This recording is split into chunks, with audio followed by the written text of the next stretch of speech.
Today is the last day of a week-long meditation retreat. So I think most of you who joined the retreat will probably have this question now. How do I continue to practice at home? So when I'm back in my daily life, how can I maintain the same sincere and focused mind we practiced during this retreat? For those of you who are here to join our Sunday Dharma service, you might also have the same question. How can you make our practice continue on and off the cushion? So today I'd like to talk about practice in our daily life. So last week, Reverend Joe gave an excellent lecture on timeless sun and placeless sun. Timeless meditation and placeless meditation. He explained that to make our practice more efficient, the focus of our practice will vary according to time of day, time in action, and time at rest. So today I'd like to focus on the practice of time in action. So first of all, let me briefly explain that one Buddhist practice is composed of 3 elements, 3 parts. So I'd like to introduce their original Korean words today because they correspond directly to Samadhi, Prajna, and Sila in traditional Buddhism, but they have their own different aspects. So they are Suyang, Yeongu, and Chisa. So Suyang means cultivation of spirit. The purpose of this practice is to nurture the equanimity of our Buddha nature. And second practice is Yeongu, inquiry into human affairs and universal principles. So the purpose of this practice is to nurture the wisdom of our true nature. The third one is Chisa, choice in action. This is the practice of mindful choice in action. They are called the threefold practice. I think many of you know this word. So during the retreat schedule was pretty simple. We meditated and we listened to Dharma talks. So we mainly focused on the cultivation of spirit and inquiry practice. Now when you get back home, the focus of your practice should shift to Chisa, mindful choice in action. It's like taking the car out on the road for a drive after just learning how to drive. On the road, you are going to face various different and real situations that you must be able to handle. Likewise, the purpose of meditation and spiritual study is to become more mindful and skillful when you make choices in our daily lives. Let me first explain the meaning of mindful choice in action in one Buddhist context.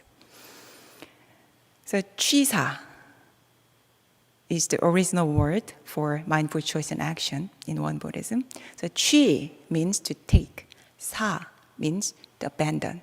So it literally means to take what is wrong and to abandon what is, to take what is right and to abandon what is wrong.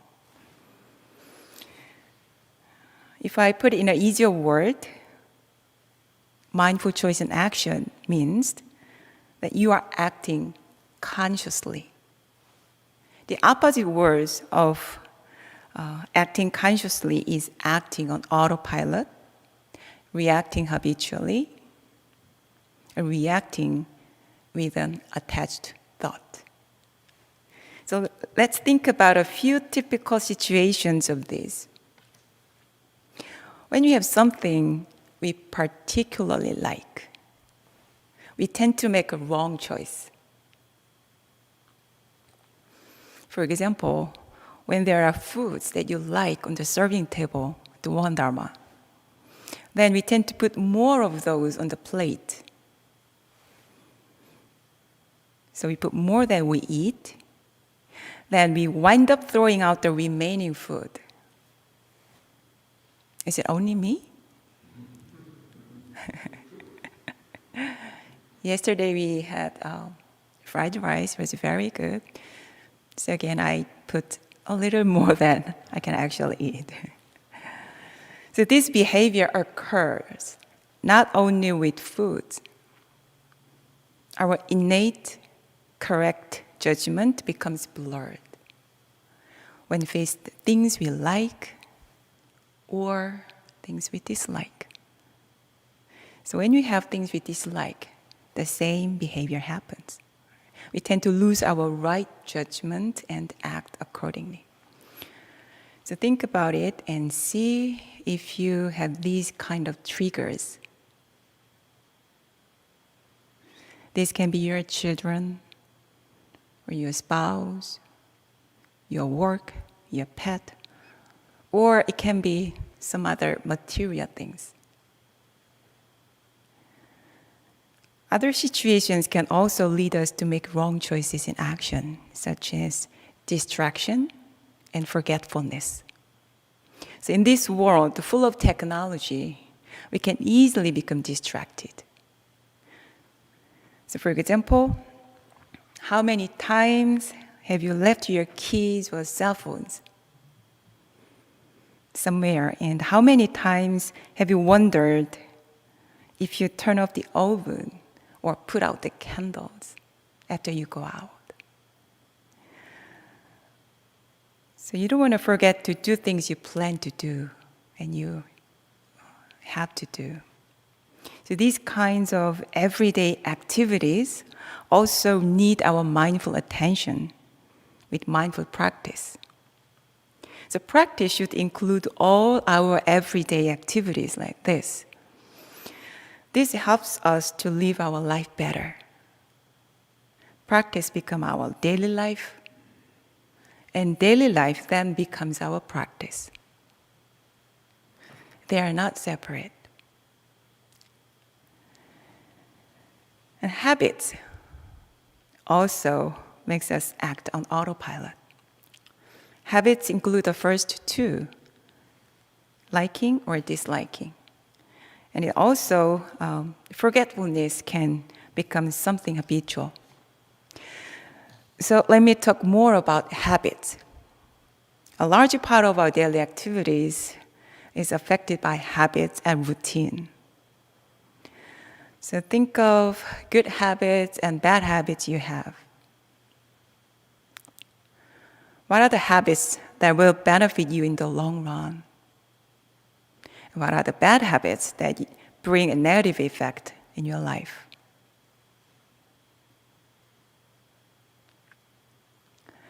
So I'd like you to take time to reflect on this when you get home.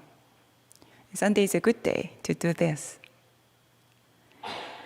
So you can simply observe your thoughts and behaviors without internal criticism. So don't blame or judge yourself when you do this. The first important steps to changing bad habits is to remain on the lookout for them and simply recognizing them and the results of these repetitive behaviors.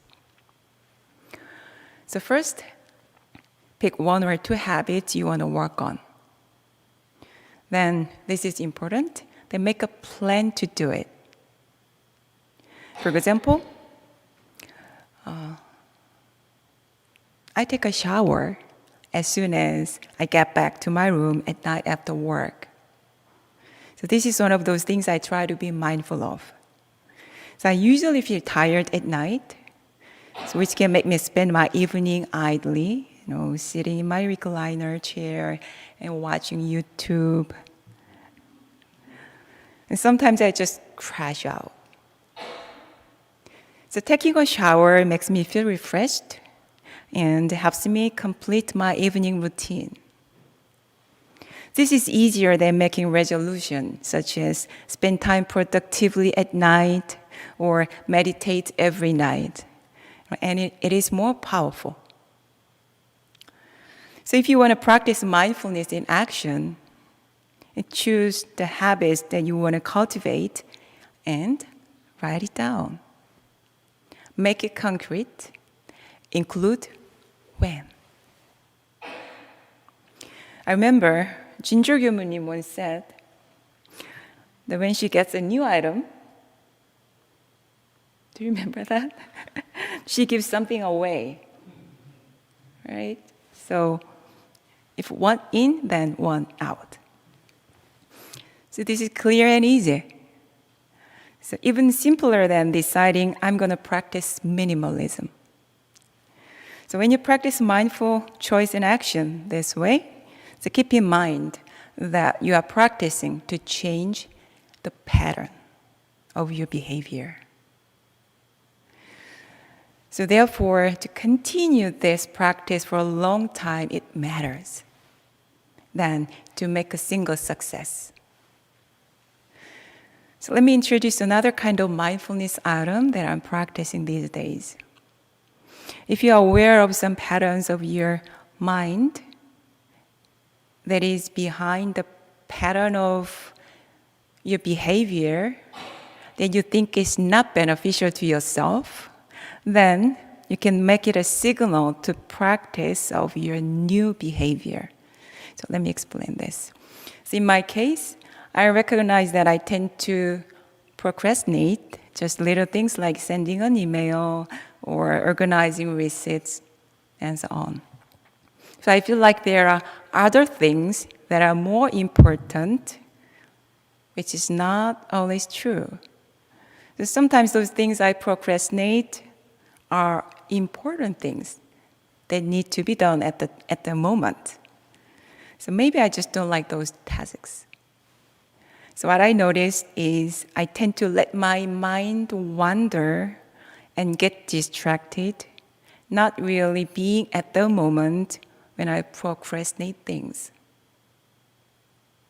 So this could stop with only a simple action. So I decided to simply act when I catch the subtle internal voice saying, I need to do this, but I'm going to do this later because I think I have other thing to do. So the moment I hear this voice, I just do it. So I even made a small mantra for this. Think less, act simple, 나무아미타부. I just do it. Think less, act simple, 나무아미타부. So I even practice this. It's about these very small things, So this is my new mindfulness practice for February and March. So I count the numbers of mindful and unmindful events during the day. And this is an experiment. So to be aware of those subtle internal voice during the day, it takes more alertness. That's why I think it's a kind of experiment. So I will see if I need to update this item and make it a little more concrete with more concrete when after I try this for 2 months. So likewise, if you're aware of some habitual patterns of your thought or your behaviors, such as indecision or self-criticism, then you may try practicing it. But you need to make it concrete enough for you to know when to practice it and do it. So for a long time, I used to blame myself for lack of motivation, even after I became a One Buddhist minister. I believed that there must be some root cause or hidden factors that made me feel stuck, and I tried to find them. I used to believe that change only comes from an internal dramatic shift or inspiration. And I waited for that kind of moment. However, now I realize that implementing just one small habit can bring a fundamental change in my life. I overlooked and misunderstood the practice of choice and action. So stillness, awakening, and mindful choice and action are three elements that support one another. So meditation is a basis for the other two areas of practice. However, they also need the support of mindful choice and action practice. So mindful choice and action can also be a foundation of the other two practices. So for me, this was a big awakening. I wish I had realized it earlier in my 20s. This is why I'm saying that the focus of your practice during the daytime, in your time in action, should be on mindful choice in action. So when you are in time at rest, practice meditation. Practice meditation early in the morning or evening time. And read the scripture. Have the koan, the spiritual questioning. And then when you go out to the world and engage with other people, your primary practice should be mindful choice in action. So make it your daily routine. Take just 5 to 10 minutes in the morning and remind yourself what you want to be mindful of during the day. Just 5 to 10 minutes. We need to do this every day because it's very natural that we eventually forget our resolutions. It's very natural. We are forgetful beings. So practice with your mindfulness item during the daytime and check your mind from time to time. And at night, use your evening routine to track your practice. And then write down just a few lines, 2 or 3 lines, we work about your practice today and your practice for tomorrow. This practice is based on the fact that our mind is originally free from wrongdoings. Our practice is all about recovering our original mind, ilwonsang mind, and our true nature. It is important to understand this because it means that you already have those qualities of equanimity and righteousness within you. If you have this notion, then you feel inclined to change yourself as you want. And that's possible. So there is nothing that prevents you from changing. So today I talked about how we can practice in our daily life. So remember these 3 things. You can continue practice through mindful choice and action and journaling to track your practice and daily routine to do this every day. So through this practice, may we all find the Buddha within us. Thank you.